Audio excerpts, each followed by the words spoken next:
সবাইকে স্বাগত জানাচ্ছি আমাদের ক্রিকফ্রেঞ্জের নিয়মিত আয়োজনে। আজকে দুপুর নাগাদ একটা ভিডিও বানিয়েছিলাম যেখানে আমরা বলার চেষ্টা করেছিলাম যে চট্টগ্রাম রয়্যালস এবং চট্টগ্রাম রয়্যালসের মালিকানা নিয়েছে বিসিবি, কারণ তারা আর্থিক একটা সংকটের ভিতরে রয়েছে। স্পন্সর ম্যানেজ করতে পারছিল না, পাশাপাশি ক্রিকেটারদের পারিশ্রমিক দিতে পারছিল না, সে কারণেই কিন্তু ওই মালিকানাটা বুঝে নিয়েছে বিপিএলের মানে যারা আয়োজক, সত্যি বলতে বাংলাদেশ ক্রিকেট বোর্ড। পাশাপাশি কিন্তু আরেকটা ইনসিডেন্ট আজকে ছিল যে যেহেতু অনুশীলনে বল পাচ্ছিল না, সে কারণেই টিম ম্যানেজমেন্ট বা ধরুন আপনি খালেদ মাহমুদ সুজনের কথা বলতে পারেন, পাশাপাশি সহকারী কোচ হিসেবে যিনি আছেন তালহাজ জুবায়ের, তারা দুজন নোয়াখালী এক্সপ্রেসের অনুশীলন বয়কট করেছেন। আপনি হয়তো ভাবতে পারেন যে আজকে সারাদিনে কি শুধুমাত্র এই দুটো ঘটনাই ঘটেছে। আমার কাছে মনে হয় যে না, আপনি এভাবে যদি ভেবে থাকেন তাহলে মনে হয় যে ভুল ভাবছেন। আমি ঘটনা বলবো না ঠিক, আপনি যদি চিন্তা করেন যে বিপিএল একটা ভাইব থাকা উচিত। সামাজিক যোগাযোগ মাধ্যমে সমর্থকরা যে ধরনের ভাইবটা পেতে চান, বা আপনি বিসিবির ফেসবুক পেজের কথা বলেন, আপনি যদি বিসিবির বিপিএলের যে ফেসবুক পেজটা আছে সেখানকার কথা বলেন, সেখানে আপনি আসলে কী দেখছেন? হাতে গোনা একটা দুইটা ভিডিও, কিংবা হচ্ছে আপনি প্রতিটা দলের প্র্যাকটিস সেশনের দুটো একটা ফুটেজ, তাছাড়া কি আপনি আসলে কিছু দেখতে পাচ্ছেন? আমার কাছে মনে হয় যে আমার চোখে আসলে এর বাইরে বিপিএল এর প্রমোশনাল কোনো ভিডিও, কিংবা এমন যেটা দেখে আপনার মনে হবে উফ, আই ক্যাচিং একটা ভিডিও বানিয়েছে, বিপিএলটা নতুন মাত্রা পাচ্ছে, এই জিনিসগুলো কিন্তু আপনি এখন পর্যন্ত বিপিএল এর বা বিসিবির যে অফিসিয়াল ফেসবুক পেজগুলো আছে সেখানে, বা সামাজিক যোগাযোগ মাধ্যমের যে অ্যাকাউন্টগুলো আছে সেখানে কিন্তু আপনি দেখতে পাননি। এটা শুধু সামাজিক যোগাযোগ মাধ্যমের কথা নয়, আপনি যদি মাঠে আপনি খেয়াল করেন, হ্যাঁ দলগুলো হয়তো অনুশীলন করছে, সবার গায়ে জার্সি আছে, আর সেটা হয়তো অন্যান্যবার অনেক সময় থাকে না, এইটা হয়তো একটা পরিবর্তন আপনি দেখেছেন।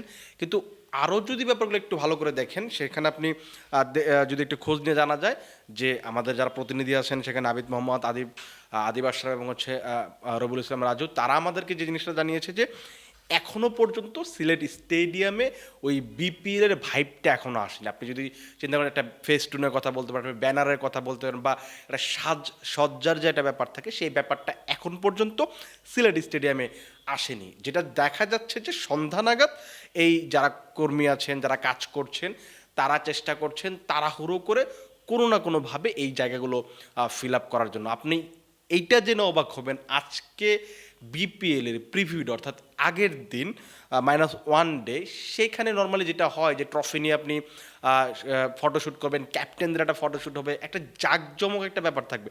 আপনি যদি সংবাদ সম্মেলনগুলো দেখেন সেখানেও কিন্তু একটা জিনিস দেখা গেছে যে ক্রিকেটার কিংবা হচ্ছে কোচরা কিন্তু একটা এক্সট্রা একটা জায়গাতে, মানে আলাদা একটা জায়গায় বাইরে তারা কথা বলছেন, যেটা নর্মালি হয় যে একটা সিরিজের আগে, একটা টুর্নামেন্টের আগে একটা প্রেস কনফারেন্স রুমে কথা বলতে থাকেন। এটা কিন্তু আমরা প্রত্যেকবার দেখেছি, সেটা কিন্তু এবার দেখা যায়নি।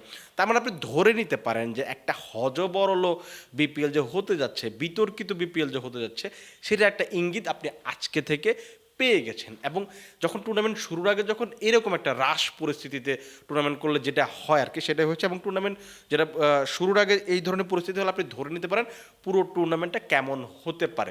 এই টুর্নামেন্ট নিয়ে কিন্তু মানুষের অনেক বেশি আগ্রহ রয়েছে। আজকে আপনি যদি এফসিকার আমার মিঠু ভাইয়ের কথা আপনি যদি শুনে থাকেন, তিনি যে জিনিসটা বলেছেন, আগামী 3 দিনে প্রায় 1 কোটি টাকার টিকিট বিক্রি হয়ে গেছে। আপনি ধরে বিশ্বাস করতে পারবেন যে 3 দিনের 1 কোটি টাকার টিকিট বিক্রি হয়েছে? তার মানে আপনি 23 দিনের একটা টুর্নামেন্ট, 24 দিনের একটা টুর্নামেন্ট, আরও বেশি দিনের টুর্নামেন্ট, সেইখানে আপনি কত টাকা ইনকাম করতে পারবেন?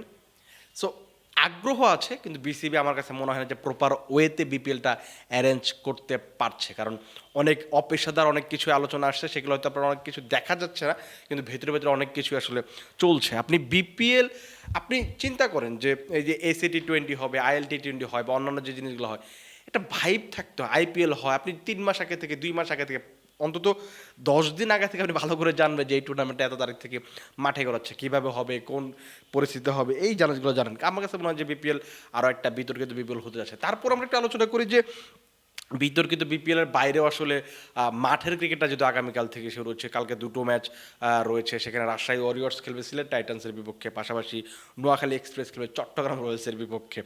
এই দুটো ম্যাচ রয়েছে। তার পাশাপাশি মানে ছোট পরিসরে একটা উদ্বোধনী অনুষ্ঠান হবে, সেখানে ফুয়াদ অ্যান্ড ব্রাদার্স মেবি সেখানে পারফর্ম করবেন।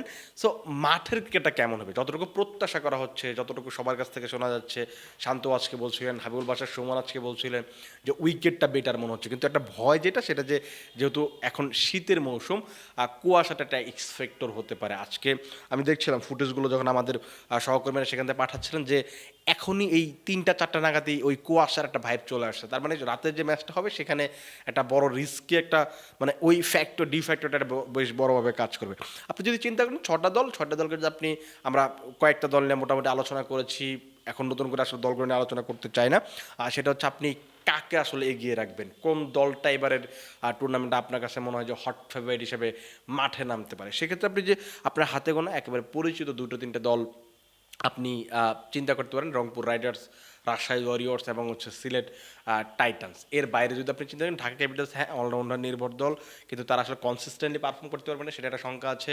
আপনি নোয়াখালীর কথা বলতে পারেন যে নোয়াখালী হ্যাঁ একটা ভালো দল সাজিয়েছে, কিন্তু তাদেরও কিন্তু অনেকগুলো লুফল রয়ে গেছে, একটা চিন্তার জায়গা আছে। তাদের ক্যাপ্টেন হিসেবে তারা সৈকত আলীকে দায়িত্ব দিয়েছে। আমার কাছে মনে হয় যে এটা নট এ গুড চয়েস, কারণ আপনি যখন সৈকত আলীকে ক্যাপ্টেন দেবেন তখন আপনি বোঝা যাবে যে এই টিমটার প্ল্যানটা কি, এই টিমটা আসলে কতদূর যেতে পারে, তখন আপনি একটা ক্লিয়ার থট পেয়ে যাবেন। সেখানে আপনার জাকির আলীকে করতে পারতেন, আপনি মাহিদুল ইসলাম অঙ্কনকে করতে পারতেন, তারা ঘরোয়া ক্রিকেটে ক্যাপ্টেন্সি করে থাকেন। জাকির তো জাতীয় দলেও ক্যাপ্টেন্সি করেছেন, পাশাপাশি আরও 2-1 আছে যাদেরকে আপনি চাইলে চুজ করতে পারতেন, তাদেরকে না করে আপনি যখন সৈকত আলী করছেন, যার আমার কাছে পার্সোনালি মনে হয় যে আমি সৈকত আলীকে অনেক সময় একাদশেই দেখি না। সো এরকম একজন ব্যাটসম্যানকে বা একজন অলরাউন্ডারকে, পেস বোলিং অলরাউন্ডারকে যখন আপনি ক্যাপ্টেন বানাবেন, তখন আপনার টিমটা অটোমেটিক্যালি শুরু থেকে আপনি আসলে দুর্বল হয়ে গেলেন। একজন প্লেয়ার আপনি যেমন, আপনার যদি মনে থাকে গতবার খুব সম্ভবত সিলেট স্ট্রাইকার্সের ক্যাপ্টেন ছিলেন আরিফুল, তিনি কিন্তু ভালো করতে পারছিলেন না, একটা ম্যাচে মনে হয় হাফ সেঞ্চুরি করেছিলেন বা কিছু ক্যামিও ইনিংস খেলেছিলেন, কিন্তু অ্যাজ এ ক্যাপ্টেন আপনি একটা টপ পারফর্মার হওয়ার কথা ছিল, সেটা কিন্তু আরিফুল হতে পারেনি। হ্যাঁ টুকটাক কিছু হয়তো ভালো ইনিংস খেলেছিলেন, কিন্তু ওই প্রত্যাশিতভাবে তিনি ওই পারফরমেন্সটা করতে পারেন, দলটাও ভালো করেনি সেভাবে। একটা ইঞ্জুরি কনসার্নও ছিল, আসলে আরিফুলেরও ব্যাড লাক ছিল। কিন্তু যেটা হচ্ছে যে আপনার ওই একটা ফ্র্যাঞ্চাইজি টুর্নামেন্ট, একটা দেশের সবচেয়ে বড় টুর্নামেন্ট, সেখানে 6টা ক্যাপ্টেন আপনি নির্বাচন করবেন, নিশ্চিতভাবে আপনার দেশের অন্যতম সেরা 6জন ক্রিকেটার আপনার ক্যাপ্টেন হবে, যাদেরকে আপনি ভবিষ্যতে, এটা হয়তো আপনি বলতে পারেন যে এটা তো টিম ফ্র্যাঞ্চাইজির চিন্তা ভাবনা, কিন্তু ফ্র্যাঞ্চাইজির কি আসলেই ক্রিকেটের জন্য, এই যে আমরা বলি যে এই ফ্র্যাঞ্চাইজি যারা আসে এখানে বাংলাদেশের ক্রিকেটের লাভের জন্য, এটা তো আসলে না। কারণ তারা যেভাবে চিন্তা করে, তারা তো আসলে আলটিমেটলি বাংলাদেশের ক্রিকেটের জন্য সেভাবে চিন্তা করে না। আপনি এটা আমরা, আপনি বলতে পারেন যে আপনি এভাবে বলছেন, ধরুন আপনি সৈকত আলী ক্যাপ্টেন দিলেন, এটা আসলে বাংলাদেশের কী ক্রিকেটে উপকার হবে? তিনি 32 বছর বয়স হয়ে গেছে, তিনি এখনও আন্তর্জাতিক ক্রিকেট খেলতে পারেননি, তার ক্যাপ্টেন্সিটা আসলে বাংলাদেশের ক্রিকেটে কীভাবে ইফেক্ট ফেলবে? আপনি মোহাম্মদ মিঠুনের কথা বলতে পারেন, তার এখনকার ক্যাপ্টেন্সিটা বাংলাদেশের ক্রিকেটে আসলে কী অবদান রাখবে, সেটা আপনি কি বলতে পারবেন? সো এই ছোটো ছোটো ব্যাপারগুলো হয়তো মনে হতে পারে এটা ছোটো ব্যাপার, এটা আসলে কী হবে, কিন্তু এটা তো আসলে অনেক বড় ব্যাপার। আপনি ঢাকা ক্যাপিটালসে অন্য কাউকে হয়তো আপনি চুজ করতে পারেন, আপনার তো আপনি একটা ইয়াংস্টার মিনস হচ্ছে যে যাদের আন্তর্জাতিক ক্রিকেট খেলা অভিজ্ঞতা আছে, এরকম। মিঠুন তো অবশ্যই খেলেছেন, কিন্তু আমি যেটা বলছি যে ভবিষ্যতে যারা বাংলাদেশের ক্যাপ্টেন হতে পারে, আপনি লুক আপটা করবেন এমন ক্রিকেটারকে, কিন্তু যাদেরকে আপনি ক্যাপ্টেন্সি দিচ্ছেন তাদের তো আসলে বাংলাদেশের ক্রিকেটে খেলার আসলে সুযোগ নেই বললেই চলে, তারা আসলে বাংলাদেশের ক্রিকেটকে কীভাবে ইম্প্যাক্ট ফেলবে। সো এইটা মনে হয় ফ্র্যাঞ্চাইজিদের একটু থট চিন্তা করবে, যদিও তারা তাদের বিজনেস পলিসিটাই চিন্তা করবে। তবে এইটার যে একটা বড় বোল্ড একটা সিদ্ধান্ত নোয়াখালীর, এটা হয়তো 2-3টা ম্যাচ গেলে বা 4টা-5টা ম্যাচ গেলে এটা হয়তো বোঝা যাবে। হয়তো নোয়াখালী ভালো পারফর্ম করতে পারে, কিন্তু একটা সিচুয়েশনে আসতে পারে যে ক্রান্স মোমেন্টে সেখানে হয়তো এই ক্যাপ্টেন্সি নিয়ে বা ক্যাপ্টেনের উপর একটা বড় চাপ আসতে পারে, সমালোচনা আসতে পারে। এটা কিন্তু সৈকত আলীর জন্য কিন্তু একটা রিস্ক একটা ব্যাপার বা ঝুঁকিপূর্ণ একটা ব্যাপার। কারণ হচ্ছে যে সৈকত আলী কিন্তু এমনিতে কিন্তু যখন ঘরোয়া ক্রিকেট খেলেন তখন কিন্তু বেশ ভালো ক্রিকেট খেলেন। আমরা যদি তার, আমার কাছে মনে আছে তিনি একবার চট্টগ্রামের হয়ে খেলেছিলেন, সেইবার তিনি খুব ভালো ব্যাটিং করেছেন। বেশ কিছু ক্যামিও ইনিংস আছে, আপনি ঘরোয়া ক্রিকেট করে রিসেন্ট ঘরোয়া ক্রিকেটগুলো যদি দেখেন একদম ডোমেস্টিকে, সেখানে কিন্তু তার পারফরমেন্স ভালো। মেবি এবার এনসিএলও মনে হয় একটা 170+ একটা ইনিংস রয়েছে। তিনি যে ক্রিকেট ভালো খেলেন না বা ভালো পারফর্ম করবেন না সেটা বলছি না, কিন্তু আপনি একটা টিমের ক্যাপ্টেন, আপনাকে এমন একটা ফিগার হতে হবে যার কথা সবাই আসলে মানবে, শুনবে, লুকস গুড, এরকম একটা ব্যাপার থাকতে হবে। সো আমার কাছে মনে হচ্ছে ওই জায়গাটাতে আসলে যেহেতু তার ওই তারকা খ্যাতি নেই, ওই জায়গাটাতে হয়তো সৈকত আলী একটা মিসিং থাকবে। সো তারপরও মনে হয় যে আপনি যদি আমাকে বলেন এই যে আজকে আমি এখানে বসছি, সেখানে যদি বলেন যে আসলে প্লে অফ কোন 4টা দল খেলবে, সেখানে মোটামুটি আপনি নিশ্চিত করতে পারেন যে কোন 4টা দল খেলবে। সেক্ষেত্রে আমার ফার্স্ট চয়েস হচ্ছে রাজশাহী ওয়ারিয়র্স, তার সঙ্গে হচ্ছে রংপুর রাইডার্স, সিলেট টাইটান্স। আর আপনি যদি এই বাকি 3টা দল দেখেন, আমি চট্টগ্রামকে দেখছি না আপাতত, যদি না বিশেষ কিছু মানে একদম এক্সেপশনাল কিছু করে ফেলতে পারে। আর নোয়াখালী এবং ঢাকা ক্যাপিটালস, এটা একটা লড়াই হবে, এটা সহজ সমীকরণ। সেক্ষেত্রে আপনার হয়তো আপনি যদি এক্সপিরিয়েন্সের কথা বলেন, সেক্ষেত্রে ঢাকা একটু এগিয়ে থাকবে। তবু আবার চট্টগ্রাম নোয়াখালীর কিন্তু বেশ এক্সাইটিং কিছু সৌম্য সরকারের কথা বলতেন, হাবিবুর রহমান সোহানের কথা বলতেন, মুকিদুল ইসলাম মুগ্ধ, হাসান মাহমুদ, জাকের আলী, মাহিদুল ইসলাম অঙ্কন। তো এরকম কিছু ক্রিকেটার আছে। সো একটা ভালো হবে। তারপর আমার কাছে মনে হয় যে আমি এক্ষেত্রে নোয়াখালী ক্যাপ্টেন্সির একটা কারণে আমি হয়তো তাদেরকে এগিয়ে রাখতে পারছি না।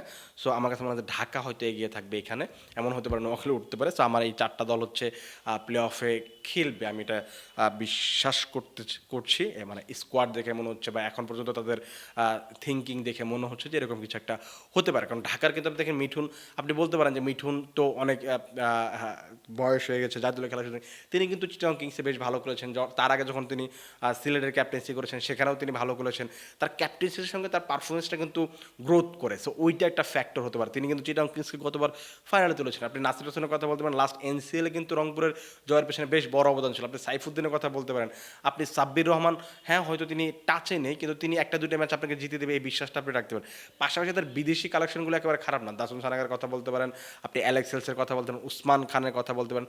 সো ওই জায়গাগুলো তারা যদি ক্লিক করতে পারে, আমার কাছে মনে হচ্ছে তাদের ওই চান্সটা একটু বেশি থাকবে। আপাতত কালকে বিপিএল শুরু হচ্ছে, আবার বিপিএল এলো। আপনারা সবাই নিশ্চিতভাবে টিভি স্ক্রিনে কেউ যাদের মাঠে যাওয়ার সুযোগ থাকবে, তারা অবশ্যই মাঠে গিয়ে ক্রিকেট দেখবেন, বাংলাদেশকে সাপোর্ট করবেন। কারণ আপনি যখন মাঠে গিয়ে খেলা দেখবেন, ক্রিকেটাররা আসলে উচ্ছ্বসিত হবে। বাংলাদেশের ক্রিকেটটা আসলে তখন একটু একটু করে এগিয়ে যেতে থাকবে। মাঠে আসাটা গুরুত্বপূর্ণ, কারণ আপনি টিভিতে আপনি হয়তো বাসায় বসেও খেলা দেখতে পারেন, কিন্তু মাঠে আসার যে খেলা দেখার যে ফ্লেভারটা, সেইটা আসলে হয়তো আপনি মিস করবেন। আমরা চাইবো যে একটা ব্যাটিং প্যারাডাইস উইকেট হবে, হাই স্কোরিং ম্যাচ হবে, উত্তেজনাপূর্ণ সব ম্যাচ হবে।